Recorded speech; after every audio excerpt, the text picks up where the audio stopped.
Hi everybody and welcome back to Lost Genre. For this video I picked out 3 stories of entitled people. One comes from the sub Entitled People and the other 2 come from Lost Genre community member. So let's go ahead and get started with the first story. This one's from user RoboDragon.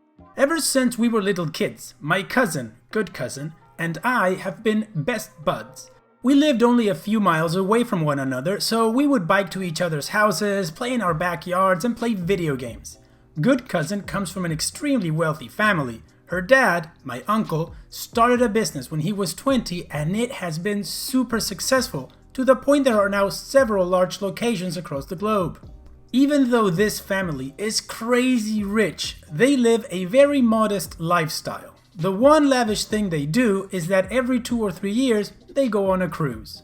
Good cousin is one of 3 children. She has an older brother and her identical twin sister. Evil cousin.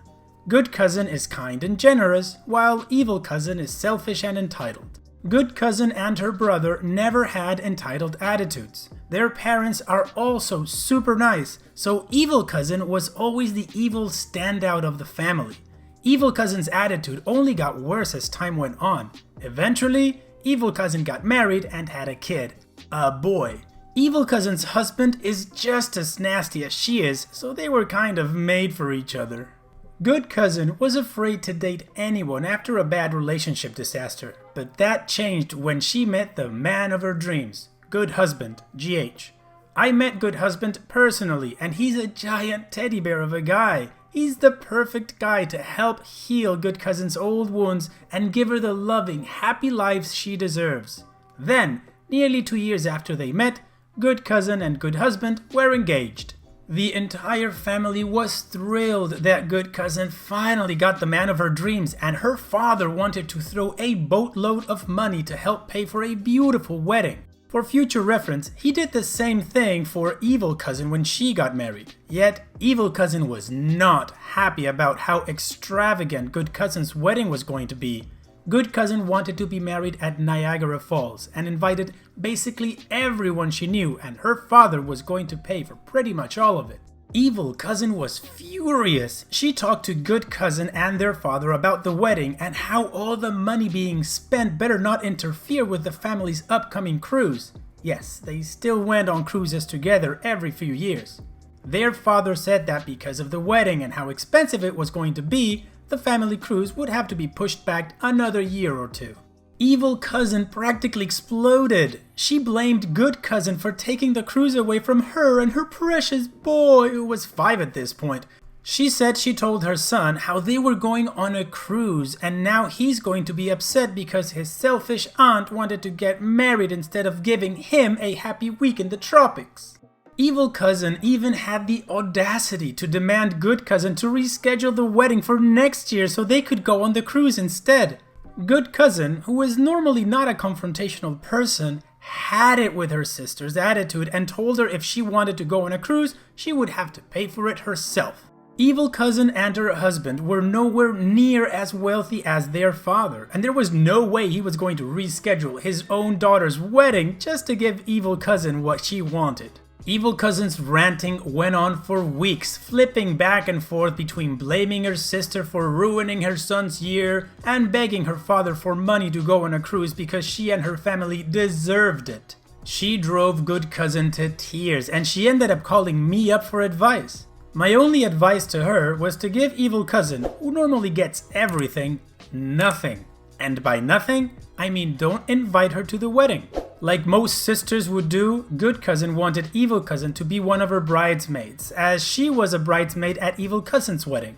Not inviting her would be a major upset for everyone involved, but it just may be the thing to teach Evil Cousin a lesson, so she did just that.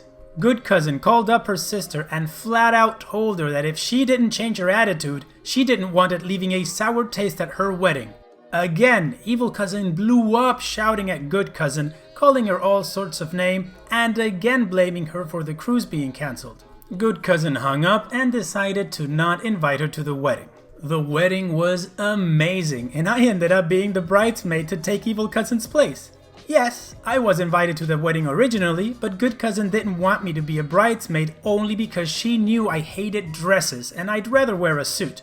But I said I'd wear a dress just for her special day. It's been a few years now, and good cousin and good husband have a beautiful little girl and have a baby boy on the way. Evil cousin is still in their lives and is still nasty as ever, but she doesn't come to her father begging for anything anymore, because after her behavior towards him and good cousin, he threatened to leave her out of his will if she continued to pester either of them. Maybe now that she's not going to get everything handed to her on a silver platter, she'll change her attitude for the better. Or at least, that's what we all wish to happen. Well, OP, good on your cousin for getting her sister out of the wedding. You don't need that toxic attitude at such a special day. I also thought it was great that the dad put her in her place and told her she would be cut off if she didn't stop her behavior. That's good. So all around, a really good outcome. Alright, on that note, let's move on to the next story. This one is from user Vorname. I had a friend. She used to invite me over for sleepovers and then would admit a few hours later that she had to babysit that night. I was young, dumb, and naive, so I usually ended up helping her, but I never saw a penny for the work I did. She claimed that she wasn't being paid at first, and then once the truth came out, she said she would pay me back at some point. Needless to say, this never happened. The straw that broke the camel's back came when I was around 15. One of her mom's friends turned up at my house with her kids and said she needed an emergency babysitter. She told my mom some sub-story about her ex-boyfriend being violent and that she needed the kids out of the house for a few hours while she handled it. This was around 3 p.m. My mom forced me to babysit these kids and I was offered a whopping £20 for my troubles. Hours passed and this woman still hadn't come back. 1 a.m. turned to 2 a.m., 2 a.m. to 3 a.m. I was so tired by this point, but I didn't want to fall asleep in case the woman showed back up. Around 5 a.m. she turned back up. She was drunk and told me she'd accidentally spent the babysitting money, but that she'd pay me back. The ex-boyfriend? That was a lie. She wanted to go out partying and knew my mom would fall for that sob story as she had been having similar issues with an alcoholic ex. Now, you may be wondering where my ex-friend comes into this. The friend of her mom did hand over some money, £5, but she gave it to my friend. Her logic being that she would then pass it on to me. She never did. Around 2 weeks later, I was bad-mouthing her mom's friend to her, explaining how she had screwed me over, and this is when my friend revealed the truth. She wasn't apologetic though, she was angry. It started with cold questions about betrayal and the value of friendship, and then quickly escalated to her screaming at me, demanding to know why I would steal her babysitting jobs. I tried to explain what had happened, but she wouldn't listen. She called me an awful friend, said it was a freaky goth, I liked black clothing, and that the children were scared of me anyway. I don't remember everything she said, but it ended up with her admitting that she had spent the money as it was her right to. She was their official babysitter after all. We stopped talking for other reasons not long after that, and we haven't really spoken since. When I think back on this, I did most of the babysitting while she smoked her cigarettes and watched TV. And yes, she was underage, but her mom didn't care and bought them for her. Moral of the story. True friends wouldn't trick their friends into doing free labor or scream at them for no reason. Dump such toxic people and never look back. Edit. My friend had been on a school trip when the incident happened, which is why she couldn't babysit. She had been cold on the phone after returning, but she often had weird mood swings for seemingly no reason, so I assumed she was in one. We met up at her house 2 weeks later and she seemed normal at first. We made lunch, talked about her trip, and then she brought up babysitting. This is when I badmouthed her mom's friend and her angry tirade started. Edit to add, this former friend and her mom were real pieces of work. When we were 12, we made some silly promise about sharing all our birthday parties because our birthdays were only a week apart.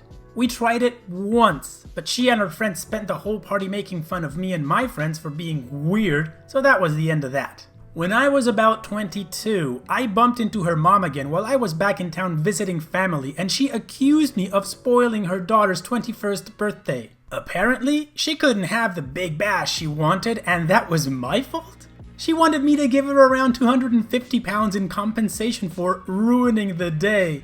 Lady? I was living in a foreign country at the time and hadn't thought about your daughter in years. I just awkwardly laughed and walked off. Curse you, socially awkward past self. Apparently, she still likes to tell people how stingy I am to this day. I sure am popular. Well, you said it, OP. These kind of toxic people, it's just best to cut them out of your life and never look back.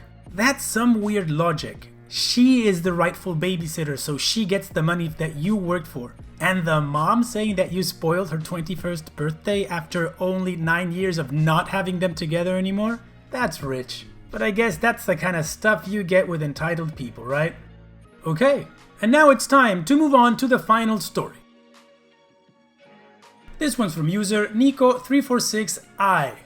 My father, 39, and mother, 42, got divorced in 2015, around the time I turned 10 and my sister turned 7. The divorce was decent, they handled it without involving us kids. My sister and I lived with my mother until just recently and rarely saw him. Around 4 months after their divorce, my father met my stepmother, 41. We were rapidly introduced and they moved in together in her small house. My sister and I only saw them 4 days a month, which was fine by me. At first, my stepmother seemed pretty decent and actually quite nice. A year after they were together, they started building a house, or my father did. He built it himself, no construction companies involved, and they always talked about how great things were going to be. Once the house project started, my father and stepmother started forcing me to help with it, and that kind of work is not something I'm interested in at all.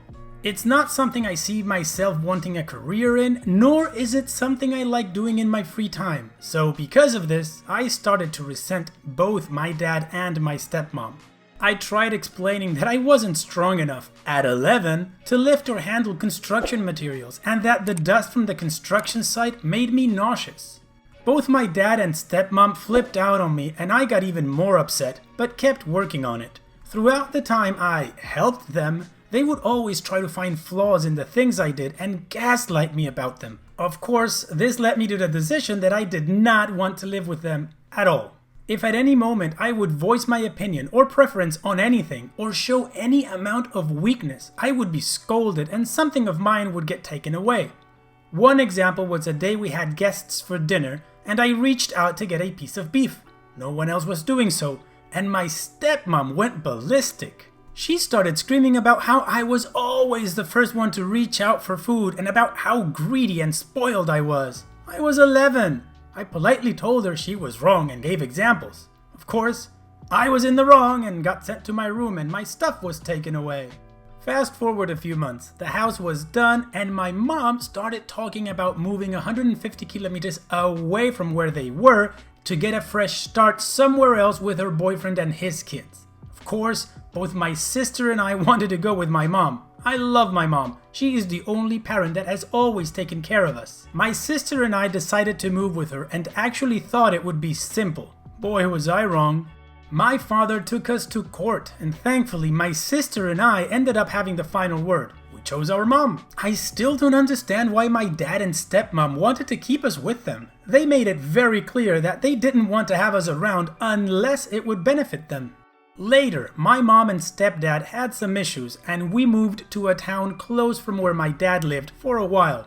2 years later, my mom and stepdad patched things up, so my sister and mom moved back with him. During these 2 years, I was in a school that I loved and didn't want to go back with them, so I moved in with my dad and stepmom for the last 2 years of high school. And this is where it gets messy. The summer I moved back in with my dad, he and my stepmom got into a huge fight, one that lasted days, until she decided to slap him silly, like actually stunning him with that slap. I told my father to report it to the police and I would gladly testify. As you've guessed, I hold no respect or love for that woman that treated me like crap for years, so yeah, I'd be happy if the police take her away. Anyways, after this whole mess, my dad and stepmom had separated. That same summer, my sister was spending her summer break with us and we, dad, sister and me, took a trip to Bulgaria for some peace and quiet. After 3 stepmom-free months, she shows up at the house claiming that she has cancer. She didn't even look worn down or anything. She just told this "life's too hard" sob story and my dad let her move back in. Not long after, she admitted to be lying about her illness and my dad did nothing. So that's my life. I just have 1 more year of school and then I'm out. I'm moving back in with my mom and I'm putting as much distance as I can between this crazy lady and myself. As for my dad, she's his problem so he can deal with it however he wants. What a mess, man. OP, I'm sorry to say, but your dad, he kinda dropped the ball on letting her move back in, or at least keeping her in the house after the lie was, out in the open. And I totally understand why you have no respect for this woman. So yeah, follow your gut and get as much distance as you can between you and this crazy lady.